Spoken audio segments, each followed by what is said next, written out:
Mesdames, Messieurs, chers amis, cette année, nous avons souhaité nous interroger sur le 50e anniversaire de mai 68 et continuer notre prospection, commencée voici 5 ans, autour du bien commun. Les différents pôles d'action française se sont posé la question suivante. Dans un monde uniformisé, ayant abrogé toute différence, où le débat n'existe plus, confère le refus de Jean-François Kahn de venir débattre aujourd'hui avec nous, sommes-nous encore en capacité... Sommes-nous encore en capacité de penser le bien commun 50 ans après mai 68 pour l'ensemble de nos concitoyens? Que reste-t-il de mai 68? Il peut sembler paradoxal de passer du rêve d'une société d'affranchis et d'hommes libres à l'idéologie consumériste, mais c'est bien l'immédiateté de la satisfaction qui a permis le développement des biens de consommation. Le rêve 68ard a débouché, selon Gérard Leclerc, sur un libéralisme économique recyclé aux couleurs libérales libertaires, l'émancipation de tous les désirs prônés par la tendance anarchiste en mai 68, ne faisant que conforter la civilisation de l'hyperconsommation. La société marchande, artificielle et vaniteuse aura fait du désir son bras armé. La résultante de mai 68, c'est bien la réduction de l'homme à ses instincts de consommation. Et pour avoir une société de consommateurs, il faut des individus interchangeables, esseulés, sans racines. Comment ne pas voir dans ce déracinement une lutte qui puise son héritage dans les Lumières? Vincent Peillon, ministre de l'Éducation dans le gouvernement Ayrault, évoquait, voici quelques années, son souhait d'arracher l'élève à tous les déterminismes, d'arracher les enfants à leurs attaches pré-républicaines. 1789, l'année sans pareil, et celle de l'engendrement par un brusque saut de l'histoire d'un homme nouveau. La Révolution implique l'oubli total de ce qui précède la Révolution. Le conventionnel Jean-Baptiste Carrier déclarait déjà vouloir faire de la France un cimetière plutôt que de ne pas la régénérer à sa manière. Nous avons dans ce propos le fondement même de la République. Les philosophes des Lumières croient que le salut viendra des sciences et des arts, seuls capables de débarrasser les peuples de leur avilissement superstitieux. Le progrès nécessite de croire à une société affranchie de toute limite, où les contraintes ne sont plus nécessaires, obligeant chaque individu isolé à rompre définitivement avec toute forme d'appartenance, famille, région, nation, religion. Si le peuple n'adhère pas, il sera toujours temps, selon le propos ironique de Bertolt Brecht, de dissoudre le peuple existant et d'en élire un autre. Mai 68, c'est aussi l'histoire de la première génération qui, depuis la Révolution française, n'a pas connu la guerre. Mai 68 est la fin du mythe de la révolution politique. C'est l'opposition entre les gauchistes et ceux qu'ils nommeront les crapules staliniennes. Niant que l'homme prend vie au contact de sa famille, de ses proches, de la société, la fin des années 60 et la mort du vivre ensemble au sens de faire société. La négation des valeurs, plus que leur inversion, a conduit à la volonté de fonder une religion de l'homme sans le péché originel. Plus de distinction, plus de différence, ni juif, ni grec, ni esclave, ni maître, ni mâle, ni femelle. C'est l'épître aux Galates, avec le Christ en moins et le libéralisme intégral en plus. L'homme n'a plus de consistance. Au lendemain des attentats contre Charlie Hebdo, la mairie de Paris avait inscrit sur les panneaux d'information « Je suis juif ». Je suis musulman, je suis chrétien, je suis athée, je suis français, je suis citoyen du monde, je suis Charlie. Autrement dit, je suis ce que le monde est dans sa diversité, pour mieux n'être plus personne. Ne plus savoir définir nos différences explique en substance pourquoi l'union des patriotes de gauche et de droite avec les royalistes est aussi complexe. Pourquoi l'intérêt commun ne s'incarne plus et nous rend incapables d'unir celui qui croyait au ciel et celui qui n'y croyait pas. Bienvenue dans un monde sans normes. L'uniformisation du monde est le principe de vie de la mondialisation. Ne plus savoir d'où l'on vient, où on est, où l'on va, à quoi l'on sert.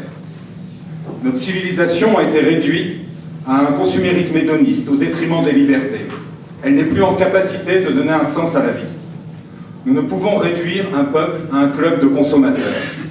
Être esclave de nos envies, indéterminés, indifférents et indifférenciés, dans un monde sans bornes, sans frontières, sans limites, nous conduit à un hédonisme sans fin. L'utilité est la mesure que nous donne le marché. Il s'agit de faire sauter les limites, être compétitif. Le libéralisme n'est pas divisible entre économie, sociale, architecture, sociétale. La directive Bolkestein et son impératif de mobilité perpétuelle du capital fait partie de cette même logique. La libre circulation des capitaux, des services et des hommes. C'est la marchandisation du vivant. C'est l'inconditionnalité du primat de l'économie sur le politique. Lorsque Terra Nova, think tank du Parti socialiste, estimant en 2012 que le PS devait abandonner la conquête de l'électorat populaire pour cibler davantage l'électorat immigré, on voit sans peine que le calcul électoral a pris le pas sur l'intérêt national. Les animations sociales, judo, basket, football, ne combleront pas le vide existentiel qui sévit dans les banlieues. L'inversion et même la négation des valeurs, la perte d'identité, le déracinement, l'abandon de la France périphérique, le multiculturalisme, la rupture anthropologique sont désormais inscrits au cœur de nos institutions. Le don de la procréation est changé par le plaisir comme fin en soi. L'acceptation du maïs de Monsanto dans notre pays.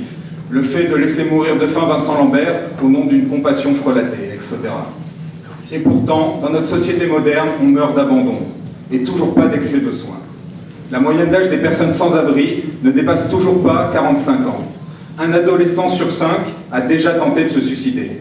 Quelle place dans notre société donnons-nous aux personnes les plus vulnérables, aux plus faibles, aux sans-dents, aux enfants, aux plus âgés? En 1975, il existait en France 1369 maternités. En 2012, il en restait uniquement 544, alors que le nombre de naissances a doublé. Un enfant conçu par GPA est une réduction de l'humain à un produit de consommation créé par des médecins mercantiles. La fondatrice du planning familial, Margaret Sanger, a développé ses conceptions eugénistes et antinatalistes pour empêcher les, je cite, irresponsables, ignorants, illettrés et pauvres d'avoir des enfants. Eugénisme et euthanasie suivent la même logique, de la bonne naissance et de la bonne mort, fantasme de la naissance parfaite et de la mort sans souffrance. Avec bienveillance, la société s'occupe de tout. Gareth Hardin, professeur d'économie à l'Université de Californie, évoquait en 2012, je cite, « Euthanasion les pauvres, qu'ils crèvent s'ils ne peuvent survivre ». Les exemples ne manquent pas, malheureusement. Olivier Dussopt, plus jeune député socialiste il y a quelques années, qui évoquait à l'Assemblée nationale, lorsqu'il était question des 96% d'enfants diagnostiqués trisomiques avortés, comment se fait-il qu'il en reste encore 4% en vie? Jacques Attali, etc. L'euthanasie va devenir, comme l'évoquait le professeur Martinez il y a quelques années, un volant de manœuvre budgétaire pour piloter les déficits sociaux. Il s'agit maintenant de réinventer demain. Mais le progrès, le libéralisme et la mondialisation ne sont pas l'horizon indépassable de ce début du XXIe siècle. Il nous faudrait sinon sacrifier à cet autel l'homme, la subjection même du bien commun. Le bien commun est un bien qui limite. La limite est la condition de toute vie en société. L'homme sans limite est l'homme sorti du réel. Des pistes s'ouvrent à nous.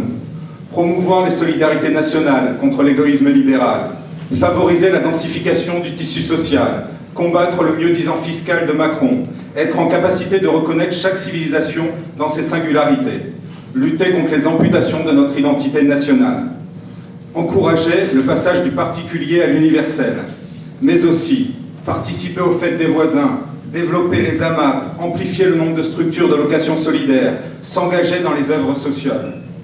La politique ne sera restaurée, elle ne retrouvera sa dignité que lorsque l'intérêt commun sera le cœur de la Respublica. Notre République n'est plus qu'un mode d'organisation des droits individuels et du marché. L'humanisation passe par la redécouverte du monde du vivant, que l'homme est un héritier et un débiteur. Après, il pourra retrouver la mesure d'une éthique de la non-puissance. Le particulier ne peut trouver sa juste place, la famille ne peut être la cellule de base de la société que s'il existe un dénominateur commun, que si les libertés sont protégées par un arbitre au-dessus de la mêlée. La crise politique majeure que nous traversons requiert d'urgence la restauration du politique. Construire un avenir politique pour l'ensemble des Français, qui d'autre que le roi peut encore prétendre à vouloir agir au-dessus de la mêlée. Faire disparaître la République aujourd'hui, c'est faire de la monarchie un véritable facteur de paix et de conquête sociale. Pour que vive la France, vive l'Europe!